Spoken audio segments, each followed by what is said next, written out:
No sé si les habrá comentado el doctor Cuaglia, pero estamos todos volviendo en derecho, ¿no es cierto?, en abogacía, y los que estamos también en lo que es la función judicial, volviendo a la facultad, porque la entrada en vigencia del nuevo Código Civil y Comercial nos ha puesto a todos a estudiar de nuevo. Bueno, supongo que por eso están acá. La realidad es que el doctor Cuaglia me convocó para hablar del trabajo que hago en el juzgado, lo que es la función actuarial, en el tema de la subasta judicial.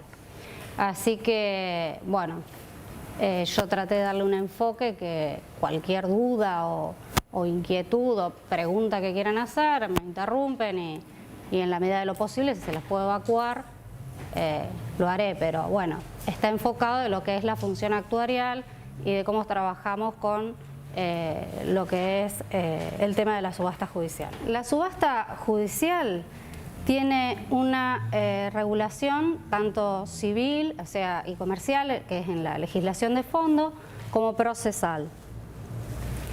En el Código Civil y Comercial nosotros nos vamos a encontrar con el artículo 1017, inciso A, que establece que deben ser otorgados por escritura pública los contratos que tengan por objeto la adquisición, modificación o extinción de derechos reales sobre inmuebles, y quedan exceptuados los casos en los que el acto es realizado por subasta proveniente de ejecución judicial.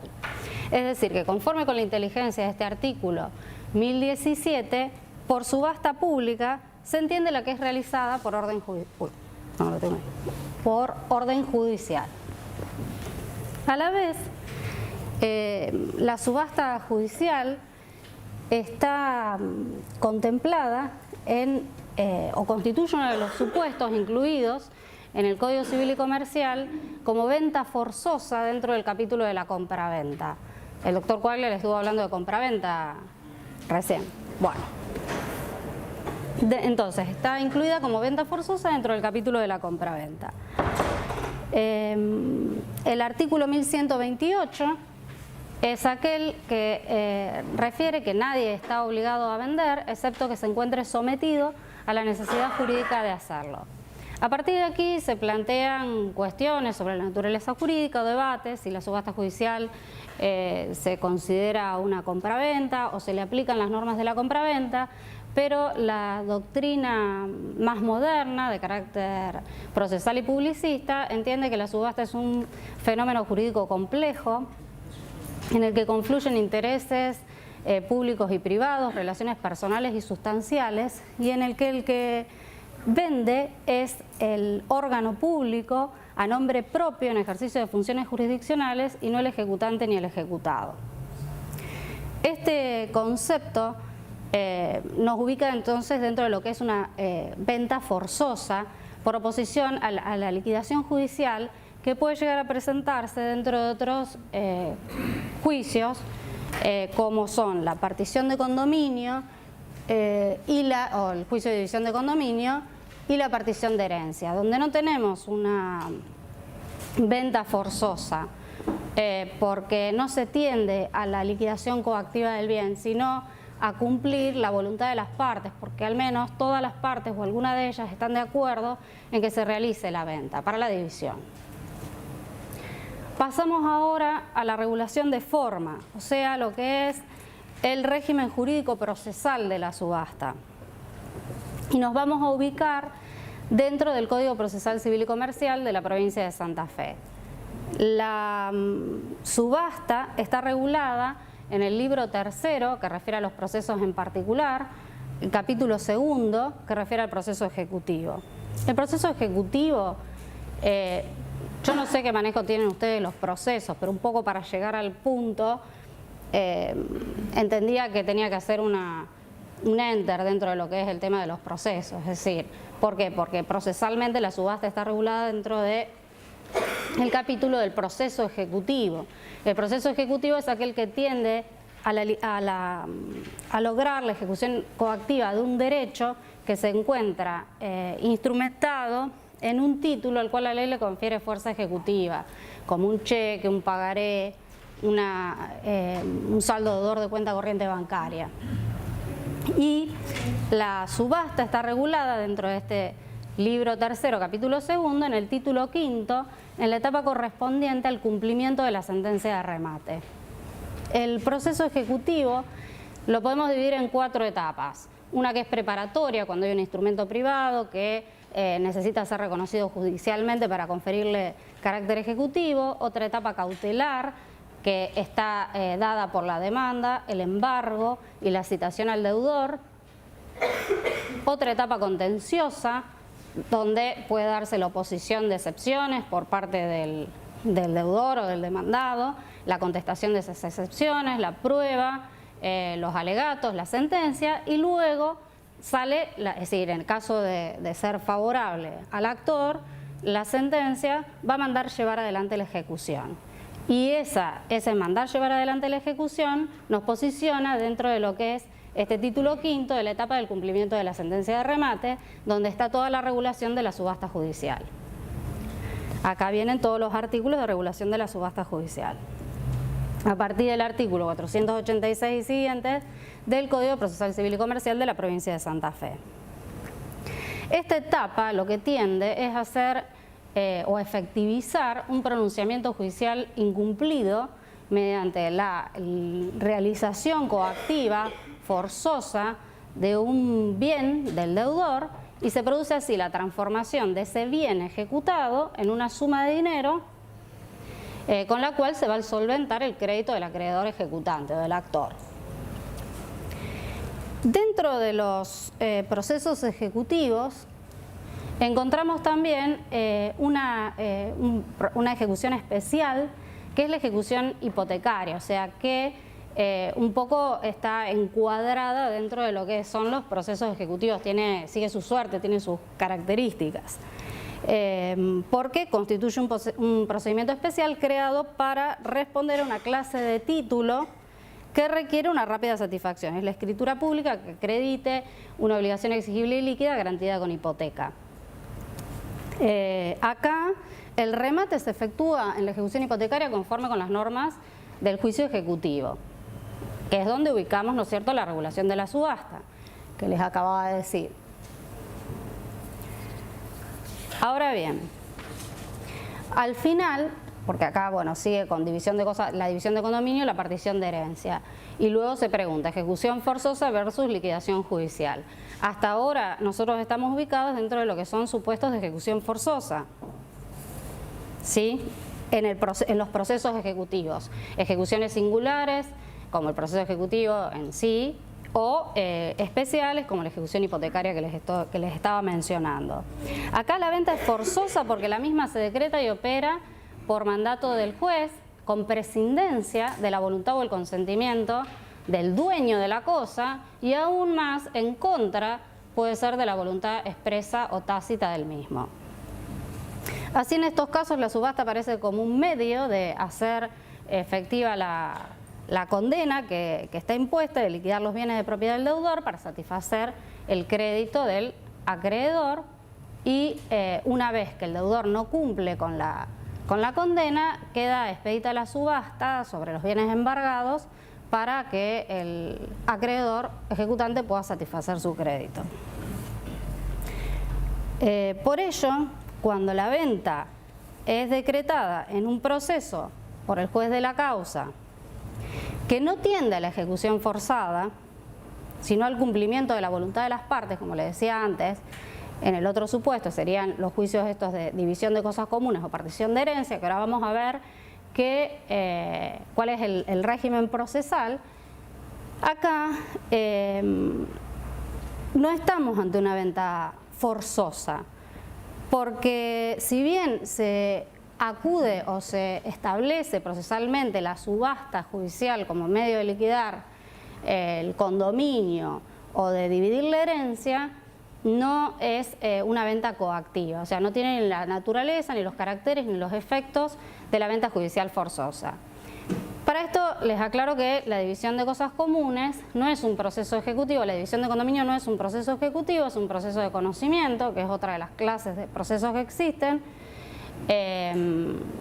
donde la regla es la división en especie siguiendo las reglas de la partición de herencia. Cómo se divide, cómo se hace la partición en la sucesión, dentro de lo que es el proceso sucesorio. Y también se puede decir, si las partes, por ejemplo, hay un solo, supongamos que hay un bien inmueble y la división en especie no es posible y conviene que se realice la venta para poder repartir el producido entre los condóminos, bueno, en ese caso se pueden poner de acuerdo, uno de ellos puede pedir la liquidación judicial del bien, pero esto no tiene las características de venta forzosa.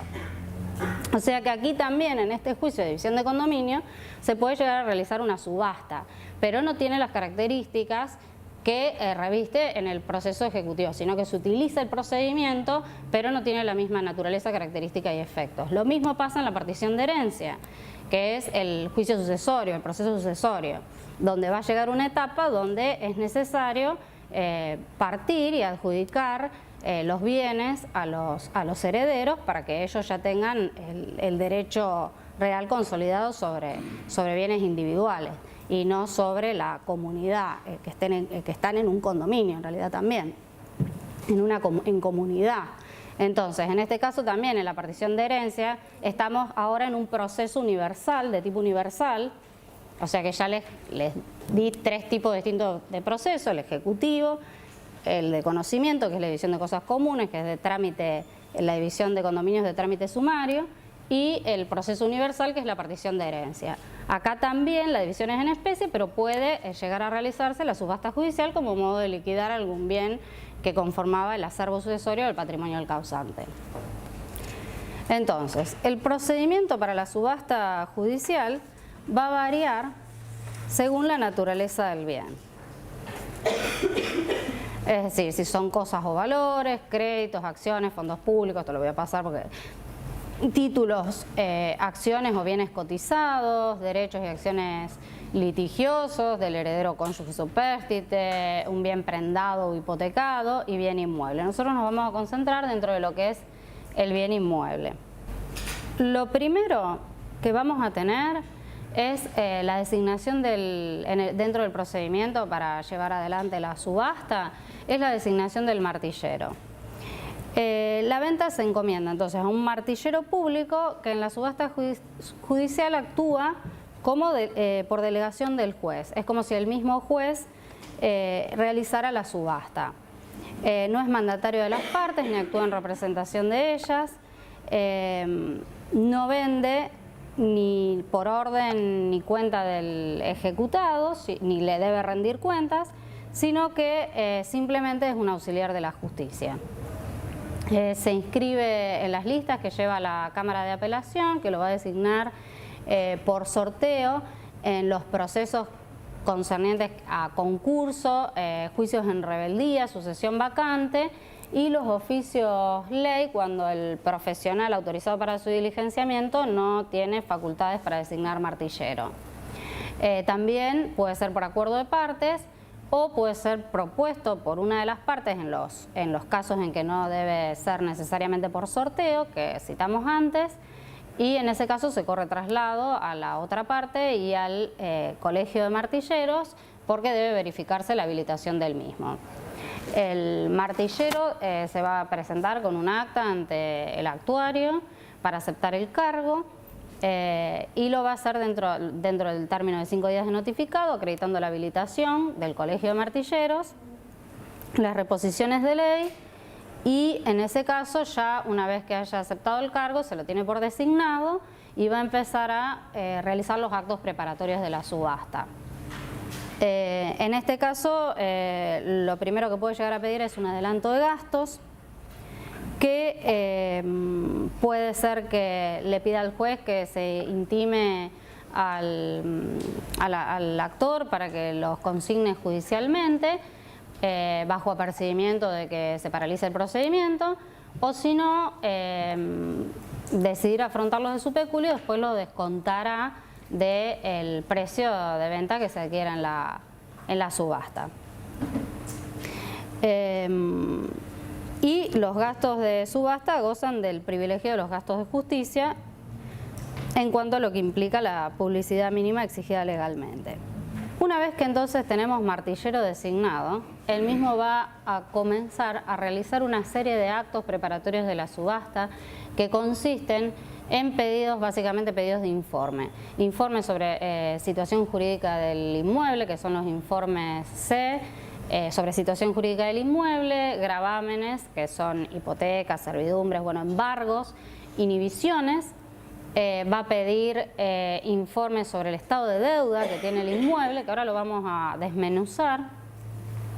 También sobre el estado de ocupación del inmueble, los títulos de propiedad y demás actos que ahora vamos a ver, como para que ya se puedan después dar las condiciones para fijar lugar, fecha y hora para la realización de la subasta.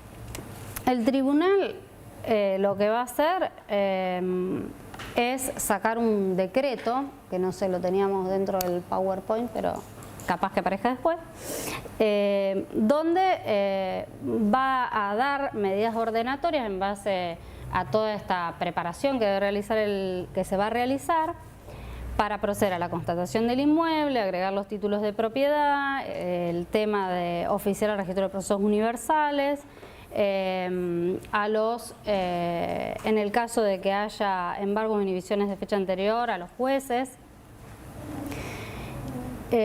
Y veamos cómo se arma este decreto que dicta el juez. Yo les hablaba de que uno de los informes que va a tener que pedir son los informes registrales del artículo 491. El artículo 491 establece que se requerirá un informe al registro general sobre la inscripción de dominio, los gravámenes y embargos que reconozcan los bienes raíces y acerca de las inhibiciones anotadas a nombre del deudor. La inscripción del dominio, o sea, el informe sobre situación jurídica de dominio del inmueble, es para ver si el ejecutado es el titular del dominio que se pretende subastar y en qué proporción, porque si no es el titular, el inmueble no se puede ejecutar. Y si es condómino y los demás condóminos no se encuentran afectados por el embargo, se debe determinar fehacientemente cuál es la porción a subastar. Luego, la parte de los gravámenes, que vendrían a ser las hipotecas, y los embargos, es para ver si el inmueble ha sido embargado efectivamente por el ejecutante y si se encuentra en vigencia dicho embargo, porque como ustedes saben son 5 años desde que el registro tomó razón del mismo, después caduca. Entonces el ejecutante tiene que ser embargante. El embargo es uno de los requisitos del juicio ejecutivo, se individualiza el bien que se va a afectar luego para la satisfacción del crédito, y tiene que estar vigente el embargo, no tiene que haber caducado. También este informe sobre gravámenes y embargos nos va a informar si hay otros acreedores embargantes o hipotecantes, porque en este caso el código manda a notificarlos con 10 días de anticipación al acto de subasta para que puedan hacer valer sus derechos y controlar el acto de subasta. También en el caso de los acreedores inhibientes, por eso también se piden las inhibiciones. También se los debe notificar para que comparezcan a hacer valer sus derechos de la misma manera que los acreedores hipotecantes y los embargantes. Estos informes o certificados que son expedidos por el Registro General de la Propiedad Inmueble, lo que provocan es el bloqueo registral. Es decir, esto lo que hace es trabar la matrícula del inmueble, ya que cualquier documento, certificación, medida cautelar o gravamen que ingrese con posterioridad a la expedición del certificado solicitado, su respectiva anotación va a quedar supeditada o condicionada a las resultas de la utilización del mismo. Por eso son tan importantes y nosotros dentro del expediente necesitamos que nos traigan los informes C y no los informes I, porque los informes I son un simple informe noticia que no bloquean la matrícula, no traba la matrícula, no provoca el bloqueo registral y por ende cualquier acto que se realiza tiene vigencia, tiene eficacia jurídica, no va a poder ser oponible el tema del trámite de la preparación en relación con el certificado, la vigencia que tiene el certificado C. Por eso nosotros exigimos para la preparación de la subasta que lo que traigan sea el informe C. Y también otra cosa, que estos informes registrales están regulados en la Ley Registral Provincial número 6435 y tienen como prioridad dar publicidad a un estado jurídico de bienes y personas sobre las constancias registradas y ser oponibles a terceros. Es decir, son verdaderos instrumentos públicos, únicos medios de acreditar frente a terceros el estado jurídico de los bienes, de los documentos, limitaciones o interdicciones inscriptas. Vamos a la parte de los títulos de propiedad, porque el artículo 491, que es el que venimos siguiendo, ahora se los voy a leer.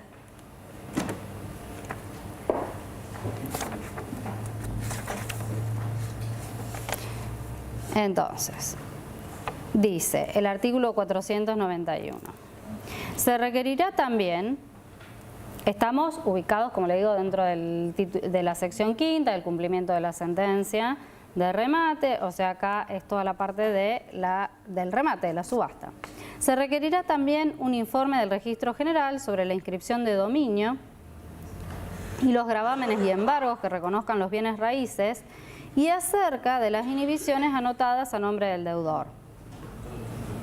¿Está? Esto es lo primero que yo le decía, que son los informes C. Situación jurídica de dominio, gravámenes, que son las hipotecas, servidumbres, embargos e inhibiciones. Y así viene el informe del registro de la propiedad, los certificados C. Y el juez ordenará al ejecutado que en el término de 6 días presente los títulos de propiedad bajo apercibimiento de sacarse copias a su costa de los protocolos públicos. Entonces, según este artículo, ¿no es cierto?, hay que acompañar el ejecutado, se pone en cabeza del ejecutado la carga de acompañar los títulos de la propiedad, que por ahí puede ser, o generalmente, o no lo haga. Entonces, el apercibimiento, si el ejecutado no llega a acompañarlo, es que se sacan copias a su costa de los protocolos públicos. En este último caso, si la escritura tiene menos de 2 años de confeccionada, se oficia directamente al escribano interviniente. Y si tiene más de 2 años de confeccionada, al director del archivo de protocolos notariales. Y aquí nosotros hacemos la salvedad, ¿no es cierto?, de que el informe del Registro General sobre situación jurídica del inmueble, estos informes C, es decir, en el que conste la titularidad de dominio a nombre del demandado, no suple el título. Nosotros lo que necesitamos son los títulos. Pero también puede traerse un título defectuoso, es decir, que no indique, por ejemplo, la consolidación del derecho real devenida luego de un desmembramiento del dominio. En ese caso, conforme el artículo 492, el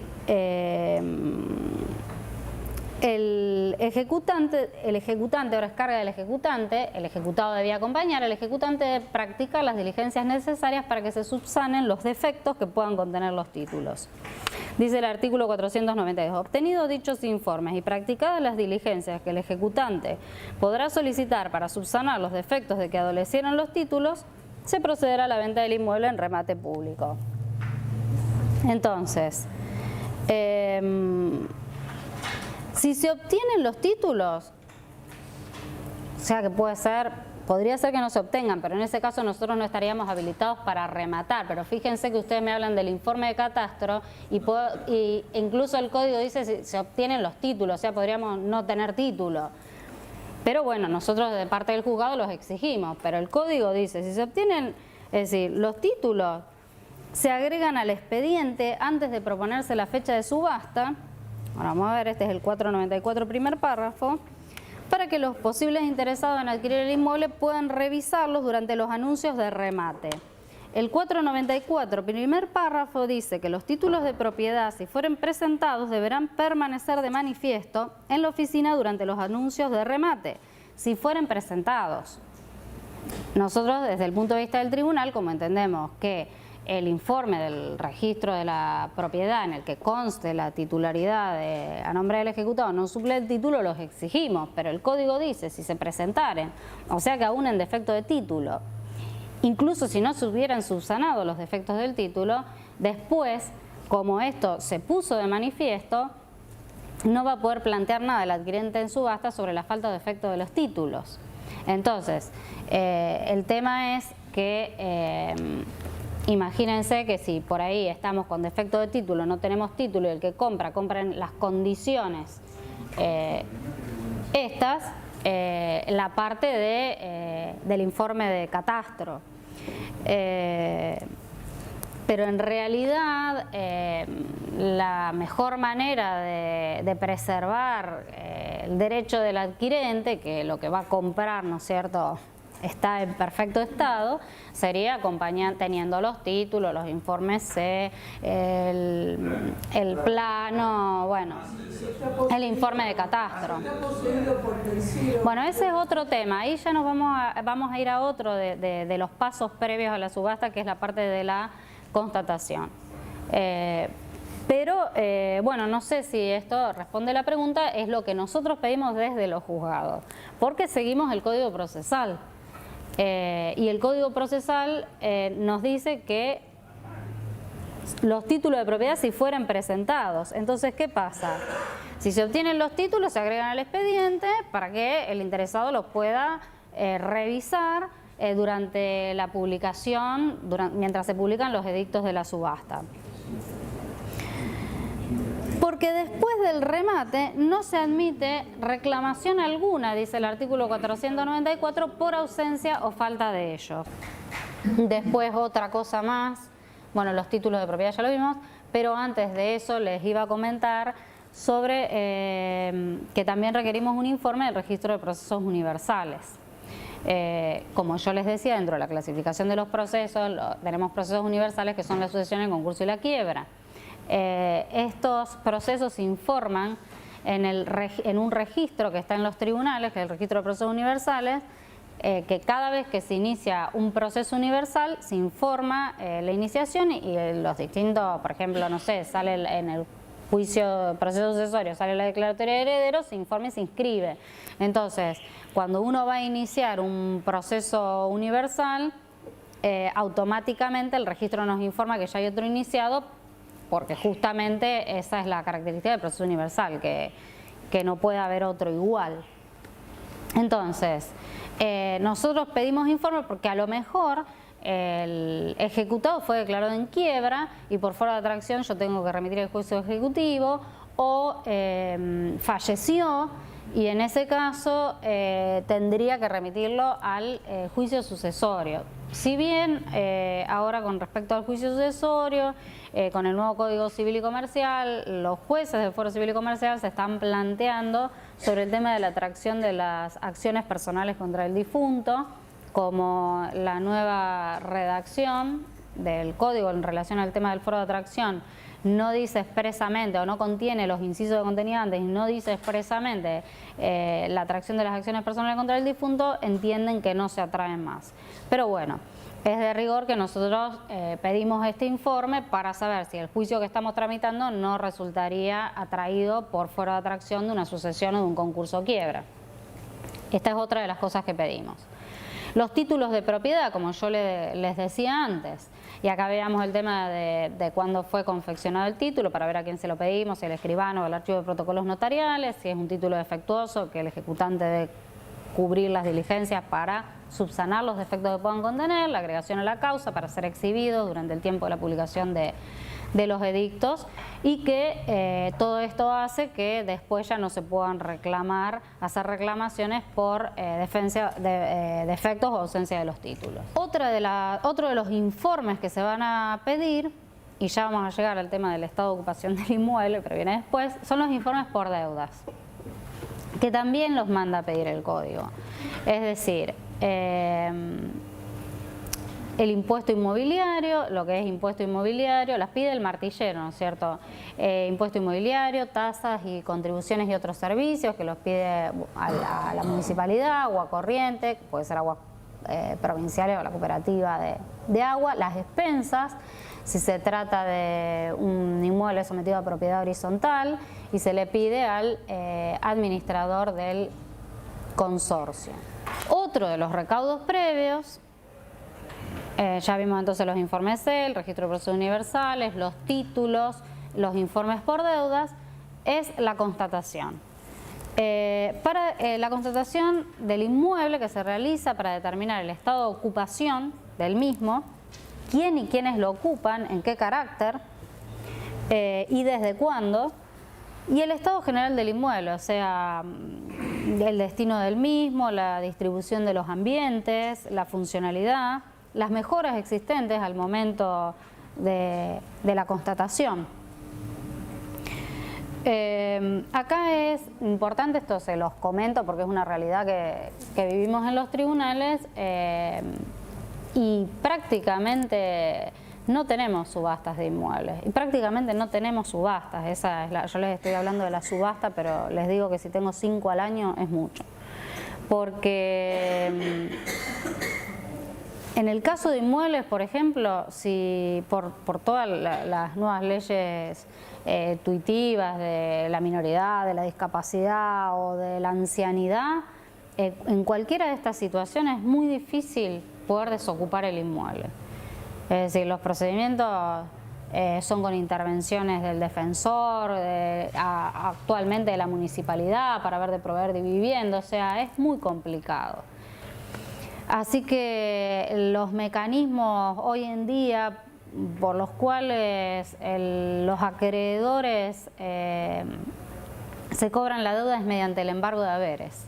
Es decir, el mejor deudor hoy en día es el que tiene un sueldo en blanco que se le puede embargar, porque ese embargo de haberes se deposita en una cuenta judicial mensualmente y llega un punto que después que sale la sentencia donde el acreedor empieza a cobrar todos los meses, es decir, lo que hay depositado o después va juntando varios depósitos y pide el libramiento de las órdenes de pago cuando ya tiene, dentro del juicio ejecutivo, no sé, cuando ya tiene la planilla practicada y ejecutoriada y va cobrando.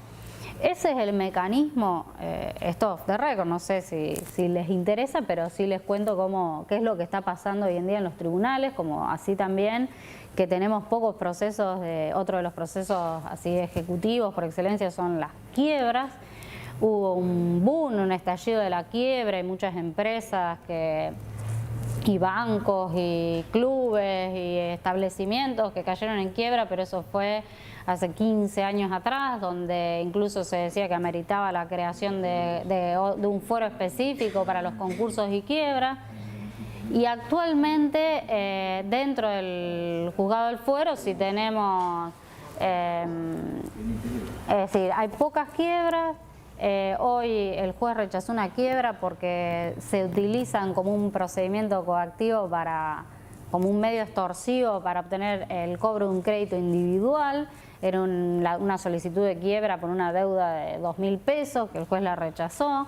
Pero ese es el tenor de las quiebras que manejamos hoy. Puede haber alguna que otra de mayor entidad, pero en realidad las que son más importantes son de vieja data y que se han diferido en el tiempo.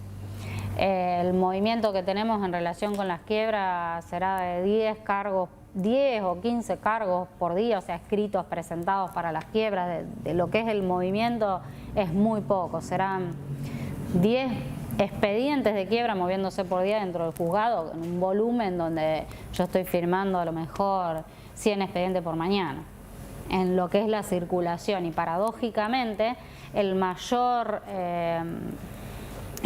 grado de conflictividad se presenta en los procesos sucesorios. Es decir, los mayores conflictos actualmente lo tenemos dentro del proceso sucesorio.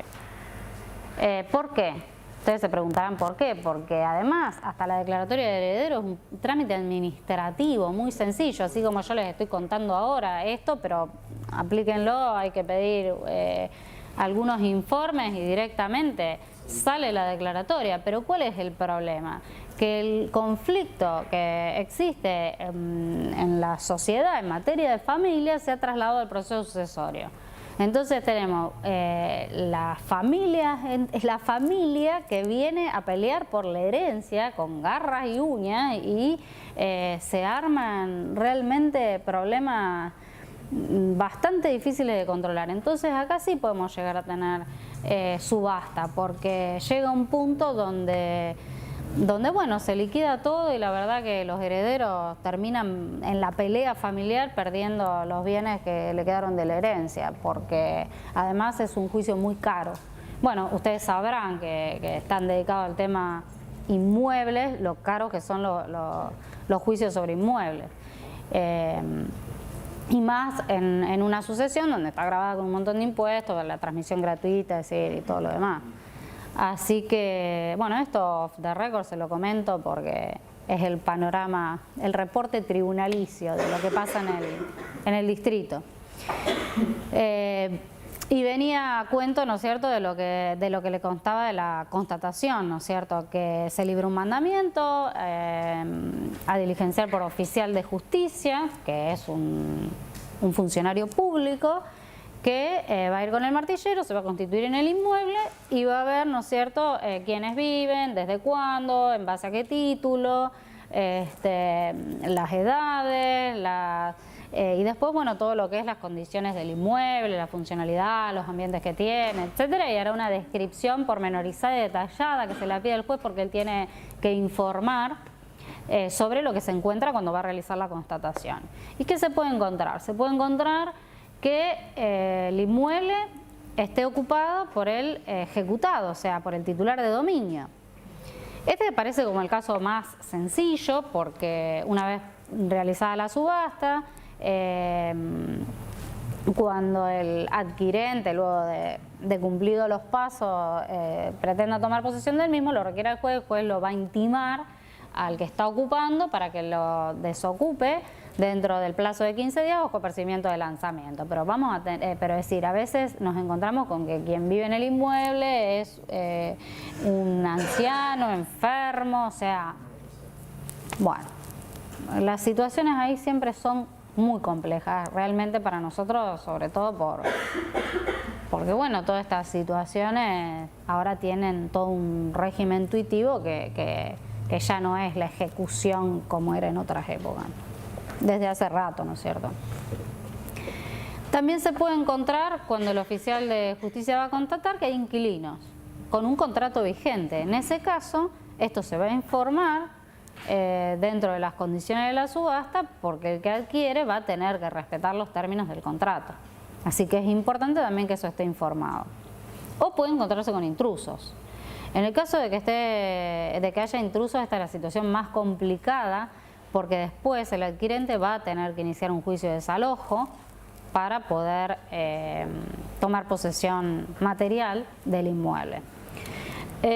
Para la determinación de la base de subasta, se determina en base a la evaluación fiscal del impuesto inmobiliario, fijada para el pago del impuesto inmobiliario. Salvo acuerdo de parte, que surja un contrato de hipoteca, que se pida, ¿no es cierto?, que se ayorne más al valor real de mercado.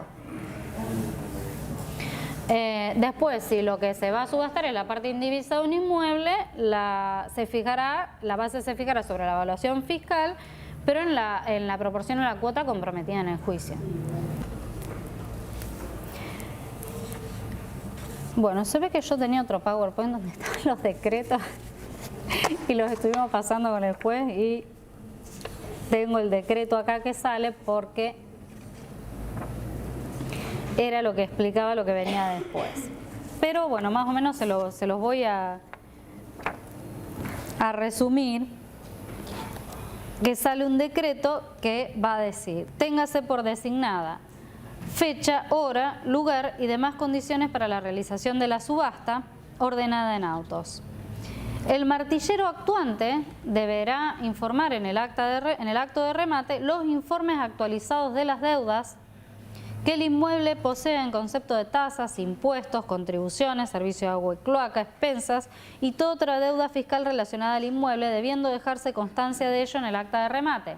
O sea, esos informes sobre deudas que el martillero pidió a las oficinas y reparticiones públicas y agregó al expediente, luego, dentro de las condiciones de subasta, de este decreto que dicta el juzgado, le vamos a mandar al martillero informarlo en el acto de la subasta.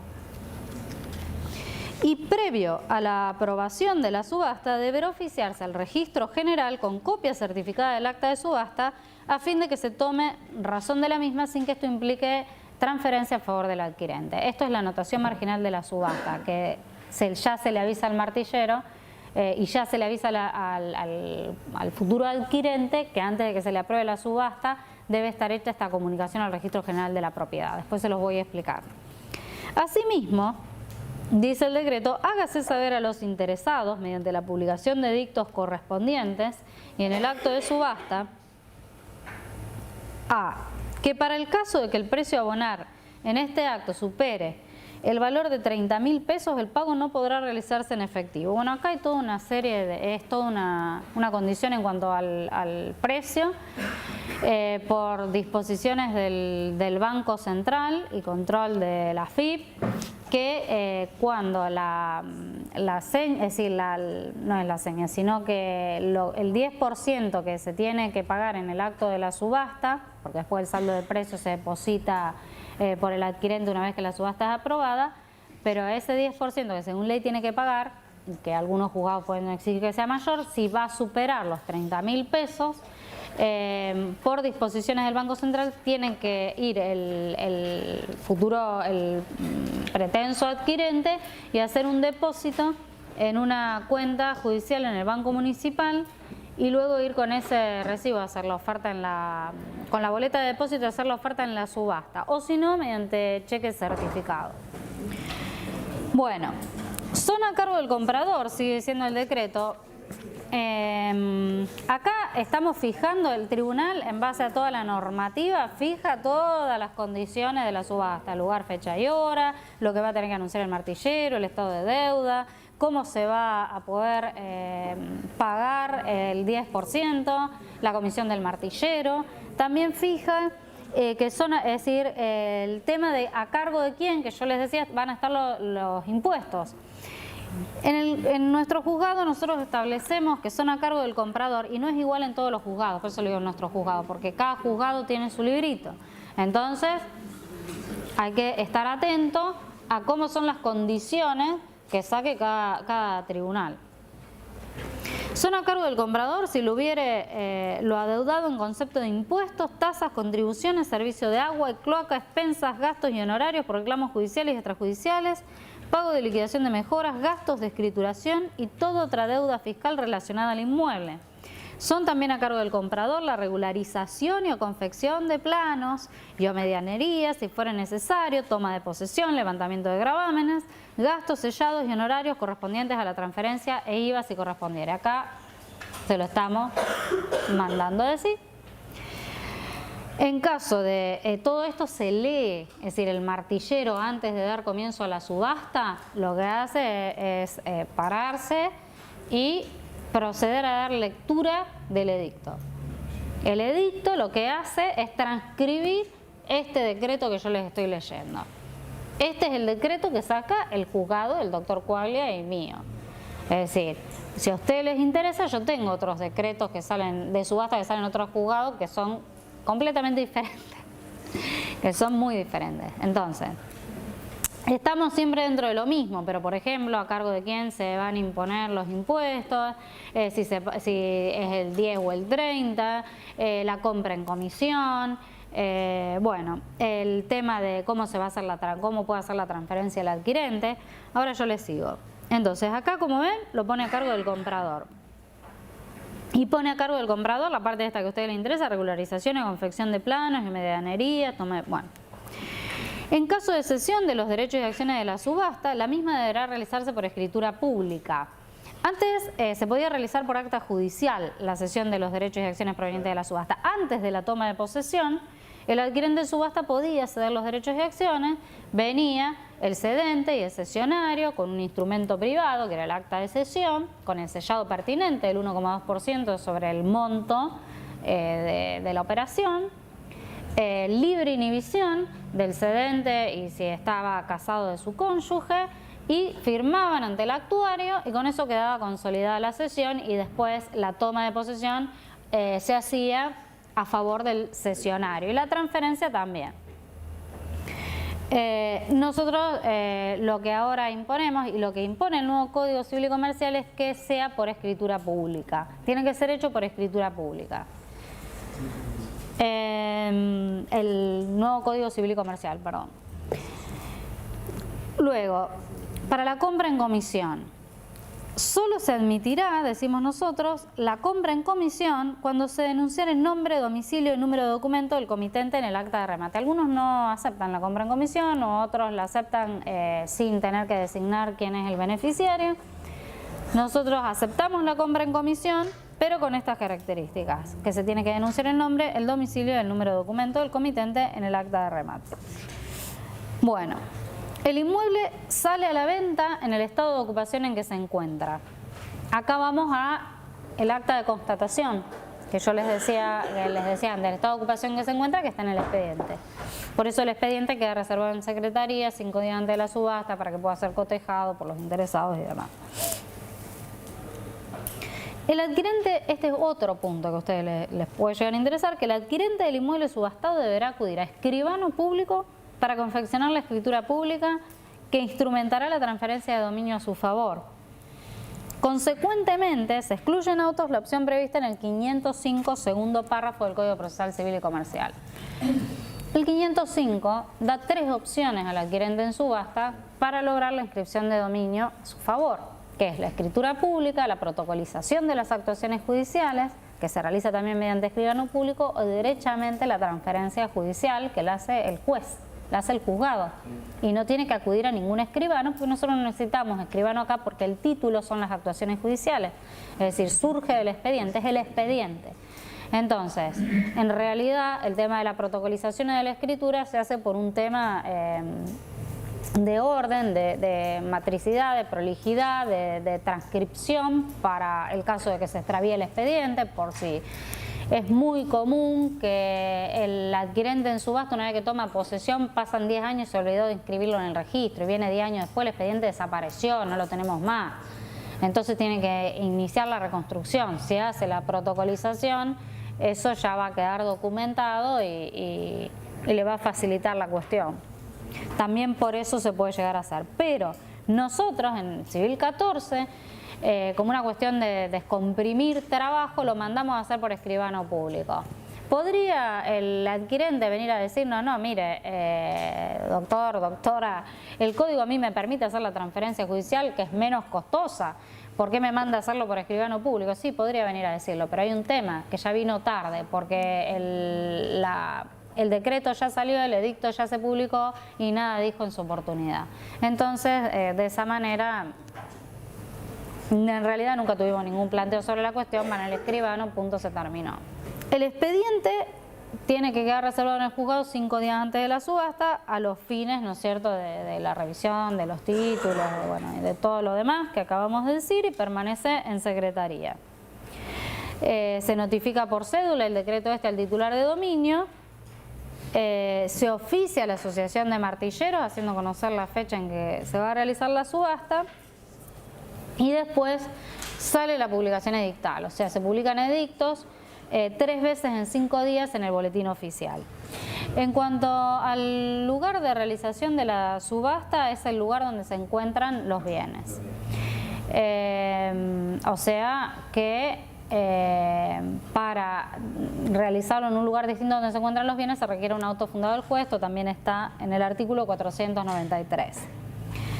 La fijación de la fecha, lugar y hora lo propone el martillero, el tribunal. Las condiciones de subasta era lo que decíamos antes, que el martillero debe exigir en el acto en todos los casos. Le estoy leyendo el artículo 497 infine.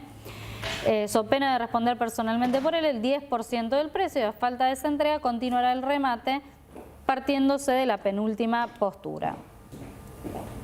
Bueno, el acto de subasta con la presencia, firma en el acta, se realiza la puja, el último y mejor postor con la bajada del martillo el que va a resultar el adquirente, se labra acta donde se ponen todas las condiciones, el nombre, documento, domicilio del adquirente, el precio de venta, firma el martillero, firma el actuario, firma el adquirente y después ese acta, ¿no es cierto?, se va a agregar al expediente.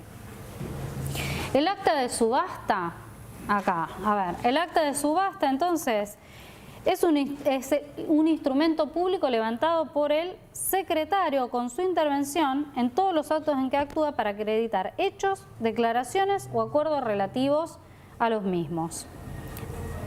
Entonces, en este acta constan, como le decía, el lugar, fecha, hora de la realización, autoridad judicial que la presidió, nombre del martillero actuante, tribunal que lo ordenó, carátula del juicio, diario en lo que se publican los edictos.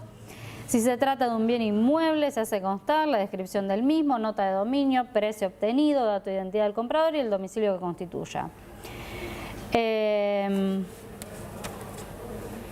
Después, a ver dónde está.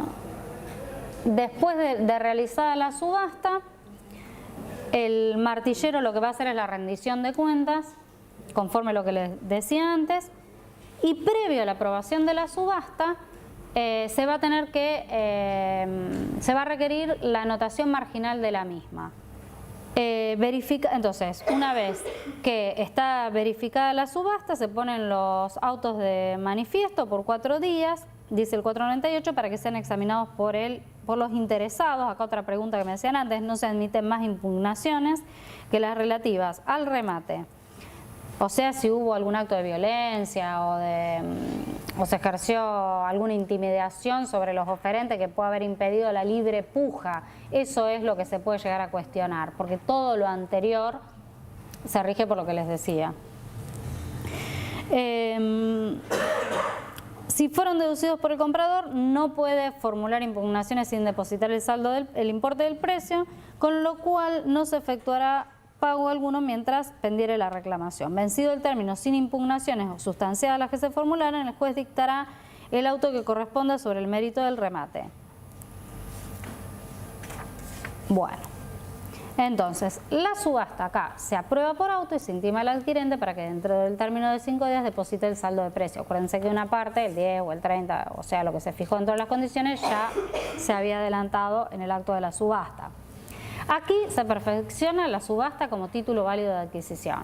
Es decir, con el acto de subasta, con la realización del acto de subasta y la aprobación de la misma, la subasta queda perfeccionada como título válido de adquisición. No hace falta ni el pago del precio ni la posesión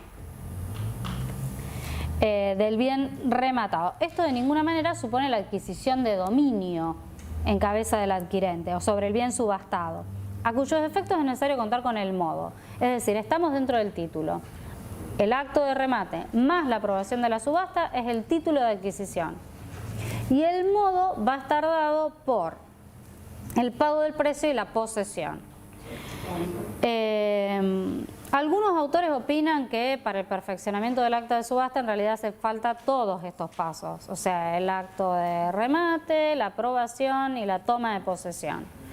Pero volviendo a lo que decíamos al principio, es decir, siendo que está regulado dentro del capítulo de la compraventa, que es decir, se toma como una venta forzosa, y que bueno, si bien se puede discutir si es propiamente una compraventa, no cabe en duda de que le resultan aplicables las normas de la compraventa,